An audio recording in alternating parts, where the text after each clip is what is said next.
Yo Soy at sa mga Soy Army ko dyan, in this video, ang re-reacta nating video is yung last year na interview ni OG Diaz kay Senator Bong Revilla at Lani Mercado. Hindi ko kasi alam ang posisyon ni Madam Lani ngayon sa politika, so hindi ko masabi kung ano ba.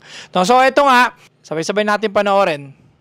Maipupuri mo kay Miss Lani pagdating sa katatagan. Oo, dahil kilala ng lahat si Senator Bong. Medyo lapitin. Paano yun na-handle ni Miss Lani? Siguro talagang I stuck with our vows. Yun na lang ang tinitingnan ko. Kasi I remember, meron kaming kaibigan na iba-iba ang naging relasyon. Nagkaroon siya ng maraming asawa. And this is a man, lalaki siya. Sabi niya, Lani, nung iniwanan ko ba yung unang asawa ko, nagbago ako. Di ba hindi? Tapos iniwanan siya ng second ba? Marami. The change will come eventually. Pero hindi talaga pinipilit ang pagbabago. Just stick it out with your husband. Darating yung panahon na magkakaroon ng mga pagbabago and you are there. Ikaw pa rin yung magwawagi. So sabi wagi. Alam niya yung tamang mindset. Tignan mo, up until now, sila pa rin ni Senator Bong Revilla. Alam niya na yung mga lalaki, talaga namang may isang babae pa rin gugustuhin yan. Alam niya, hindi niya ini-stress, hindi niya iniwan, okay. Kasi alam niya na yung pinili niya is a high-value male. Mayaman, sikat, magaling na at veteranong aktor, may posisyon sa gobyerno, at maraming napatunayan, habulin ng babae.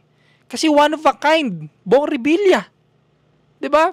Sino bang babae ang hindi gugustuhin ng isang Bong Revilla? Mostly, yes. Bukod sa maraming napatunayan na, matangkad pa, gwapings pa. Diba? So, naintindihan niya. No, na yung asawa niya, talaga namang one of a kind. Kaya hindi maiiwasan na ganun, na gugustuhin talaga siya ng mga babae. At mahirap labanan yun bilang lalaki. But ang usapin dito, sa'yo ako uuwi. Kay Lani pa rin. Kay Lani Mercado pa rin siya uuwi. At nagets niya yun. Kaya yung marriage nila up until now, sila pa rin at matibay pa rin. At buo pa rin yung pamilya nila. Diba? Ngayon, ang problema sa modern feminist, sinasabihan na nilang toxic itong ganitong mindset. Pero tignan mo, yung mga feminist na yon, walang maayos na relationship. Tignan mo si Senator Bong Revilla at Ma'am Lani Mercado, sila pa rin. Buo ang pamilya. Nagabayan ng mga anak na maayos. Masaya at buong pamilya. Yung mga nagpapayo na feminist na wag kang papayag ng ganyan girl, martir si Ma'am Lani, martir, ganyan bla bla bla. Yung nagsasabi ng gano'n ng mga feminist, tignan mo yung buhay nila. May nagpakasal ba sa kanila? May asawa ba sila up until now? Hindi. Puro boyfriend lang, patalon-talon lang. Walang peace. Walang masayang pamilya. Single mom. Diba? Tuloy natin. Wagi. Ikaw pa rin ang magwawagi. Sabi ko nga lagi, nung natatandaan ko nung nagkakasal ako nung mayor ako, sabi ko, ang laging gusto ng demonyo ay sirain ang pamilya. Kasi yan ang smallest unit of the community. Kung gusto niyo ako tulungan, kayong mga kinakasal ko, huwag kayong maghihiwalay. Preserve your family. Kasi pag sira ang pamilya, sira ang community. Ang daming problema, ang daming krimen, maraming naliligaw ng landas. So preserve your family. So yun lang, practice what I preach. Yun lang. Yun lang yung patakaran. Parang pinahihintukan niya. Oo, parang gusto niya. Minom ka ng tubig.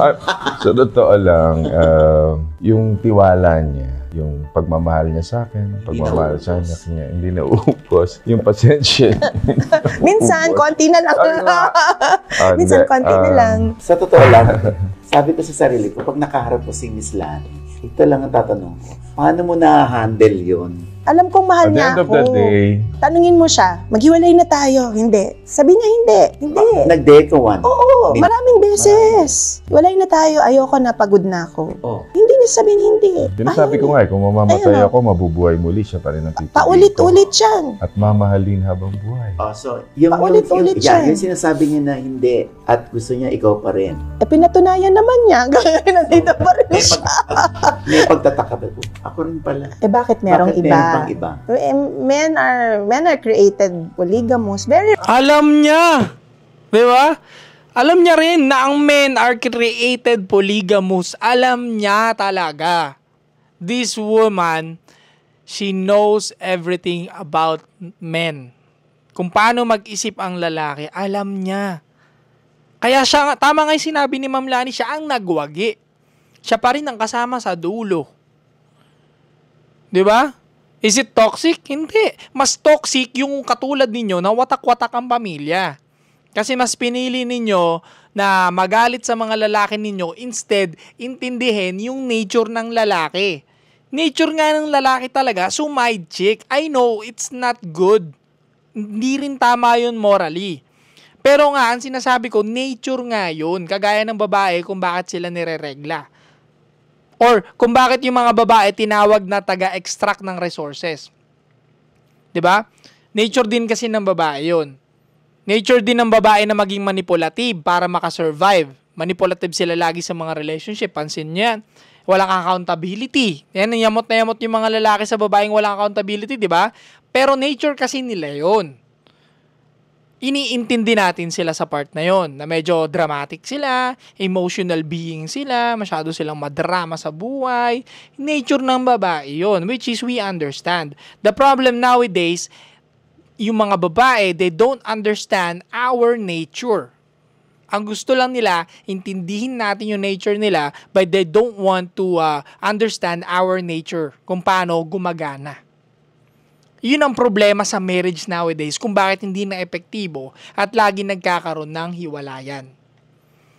Example na lang, Patrick Mayco, tignan mo. Nalaman niya si Patrick na bumembang, hiniwalayan, nagalit, inaway, pinahiya sa internet. Pero kung makikita ninyo sa mga video ni Mayco, nagmamakaawa pa si Patrick na wag tayo maghiwalay. Ikaw ang mahal ko. 'Di ba? Nakikiusap siya, nagso-sorry siya. Kasi totoo naman yun talaga. Gusto niya si Mayco, but in nature nga kasi ng lalaki talaga, nandoon pa rin talaga. Lalo na kung ginugusto ka talaga. Ang mga lalaking kumokontra lang dyan madalas, yung mga hindi talaga gustuhin na lalaki. Kaya bitter na bitter sila. Tuloy natin. Very rare sa kamay sa daliri ng kamay mo. Aray ko. Very rare. Masyado naman ako pinagpapawisan sa'yo. Hindi, Papa. yung totoo lang naman. Minute yata dito. Yung totoo lang naman, Papa. Okay. Yung bihira sa kamay mo na makakita ka ng isang loyal na lalaki na di nagkamali sa relasyon nilang mag-asawa. Our lives are not perfect. Pero, pinagpa-perfect yan dahil kay God. Yan. Alam mo, Tama. Diba? Tama naman yun. Nawala tuloy ako Ba't ka naiyak, Miss Lani? Yun naman ang totoo. Na si God lang talaga ang tutulong sa inyo. Pag gusto nyo ng sumuko, gusto nyo ng huminto, ganyan. So, pero siguro ang mga namumutawi lang sa puso ko pag dumadating yung mga panahon na yon is you remember the good times. You forget the hurts. Kasi pag nagtatago ka ng isang notebook ng mga kasalanan ng asawa mo, mahirap yun. Hindi kayo magtatagal. Hindi kayo magtatagal. Always have a record of the good things, the wonderful things that you have with each other. Ito muna tubig, mama.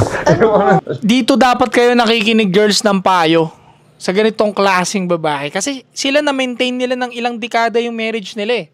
Hindi sa kapwa ninyong babae na single din, na wala namang napatunayan sa pag-keep ng lalaki sa relationship. Kasi ito nakip niya si Senator Bong, diba? Nakip niya sa marriage nilang dalawa. Ilang dekada yan. Diba? And they're going strong. Tapos, kompleto yung pamilya nila. Nagkabayan nila lahat ng kids nila. Lahat ng kids nila may mga napatunayan din. Apakagaling. At well-educated. Kasi buo yung pamilya nila. 'Di ba? Sa mga babae dyan na tumatawag na pangit yung payo ni Ma'am Lani at sinasabing martir, mali kayo. This is the best tips, advice sa mga babae. Lagi ninyong igitna ang Panginoon, lagi ninyong pakinggan ang Panginoon, i-keep nyo yung mga good times, huwag kayong magbibilang ng mali ng asawa ninyo at isasaboy ito sa dulo. Dahil yun ang number 1 na nakakasira ng relationship. Yung nag-iipon ng mali at tinatapon sabay-sabay. Isahan lang. Hindi ho mareresolba yun. Di ba?